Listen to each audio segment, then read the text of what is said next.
Welcome to The Explainer. Today, we're going to solve what seems like an impossible riddle, all about 17 cows. And trust me, by solving it, we're going to unlock a pretty profound secret about what literature really is and why it's such a powerful tool for navigating, well, life's biggest problems. All right, so let's just dive right in with that riddle. It's a pretty simple story, really. You've got a father, his 3 sons, and this inheritance, a will that just seems completely impossible to follow. It's the story of the 17 cows. So here's how the story goes. A father passes away, right? And pretty much all he has to his name is this herd of 17 cows. Now he leaves a will for his 3 sons, but the instructions in it, let's just say they're a little weird. So the sons, they read this will and are just completely stumped. I mean, think about it. Half of 17? That's 8.5. A third of 17? That doesn't work. And a ninth of 17? No way. How on earth are they supposed to divide the herd without, making a huge mess? They were totally stuck. Okay, so they're at a total loss.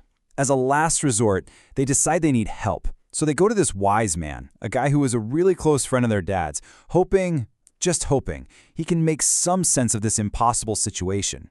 And this is where it gets good. The wise man, he just listens, gives a little smile, and then does something nobody expected. He adds his own cow to their herd. Now what does that do? It brings the total up to 18. And all of a sudden, those impossible fractions, they just click into place. The eldest son gets his half of 18, that's 9 cows. The middle son gets his third, that's 6 cows. And the youngest, he gets his ninth, which is 2 cows. Just like that, the problem is solved. All it took was one creative little addition. But wait, get this. So what's the total? 9 plus 6 plus 2. That equals 17, the exact number of cows their father left them. So that 18th cow, the one the wise man brought, it's just left over. He simply takes his cow back and heads home. Problem solved. Mind-blowing, right? And that right there is the whole point of this explainer. That 18th cow, it's a brilliant metaphor, isn't it? It's this little piece of imagination. I mean, it wasn't actually part of the original problem, but it was absolutely essential to finding the solution. And that's exactly what literature does. It gives us that 18th cow, that creative spark that lets us step outside the box of a problem and discover a whole new way of looking at things. Okay, so to really see how this whole 18th cow idea works in the real world, let's try a little creative experiment. We're going to go on what one person calls a date with imagination. The idea is to see how we can build something really meaningful from just a few simple pieces. So imagine this. I give you this very small toolkit of words. Just these. You can see they're all super simple, everyday words you use all the time. Now, the challenge is, can you put them together to create something, something that means something? What would you make with these? Well, when this exact challenge was given to a group of people, the results were, honestly, they were incredible. Let's take a look at how just a handful of simple words can be spun into so many different powerful ideas. So, for example, one person took those words and came up with this really beautiful philosophical thought. Life can't fly without dream, just like a bird without wing. Wow, that's a pretty deep idea, right? And it was built from the simplest possible materials. Then, someone else took the exact same set of words and built this powerful statement of resilience.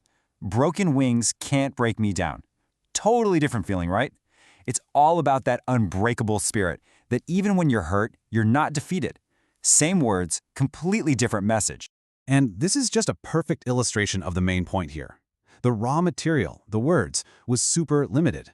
But the expression, the meaning you could create, it was basically infinite.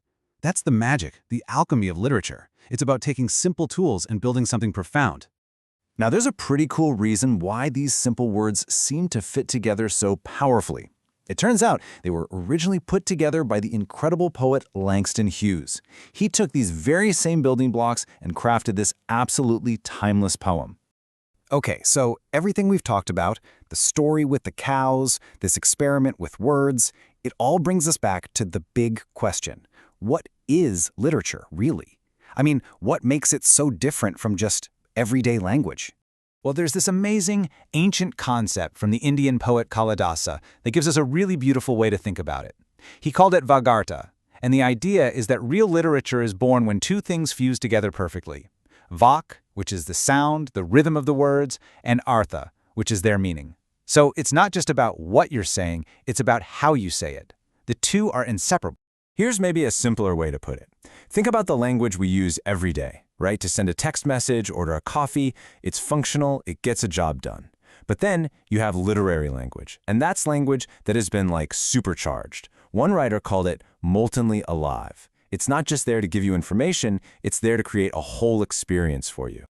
When you get right down to it, literature is one of the deepest expressions of what it means to be human.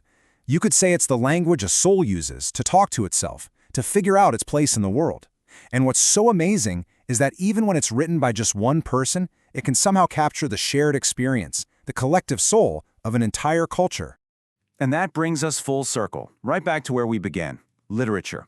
It's what adds that crucial, imaginative 18th cow. It is that creative leap of faith that helps us look at old problems with new eyes, to find solutions that were hidden in plain sight, and to make a little more sense of this complicated thing we call life. So what's the big takeaway here? It's this. The 18th cow isn't just some clever trick in an old story. It's a real, powerful tool for living.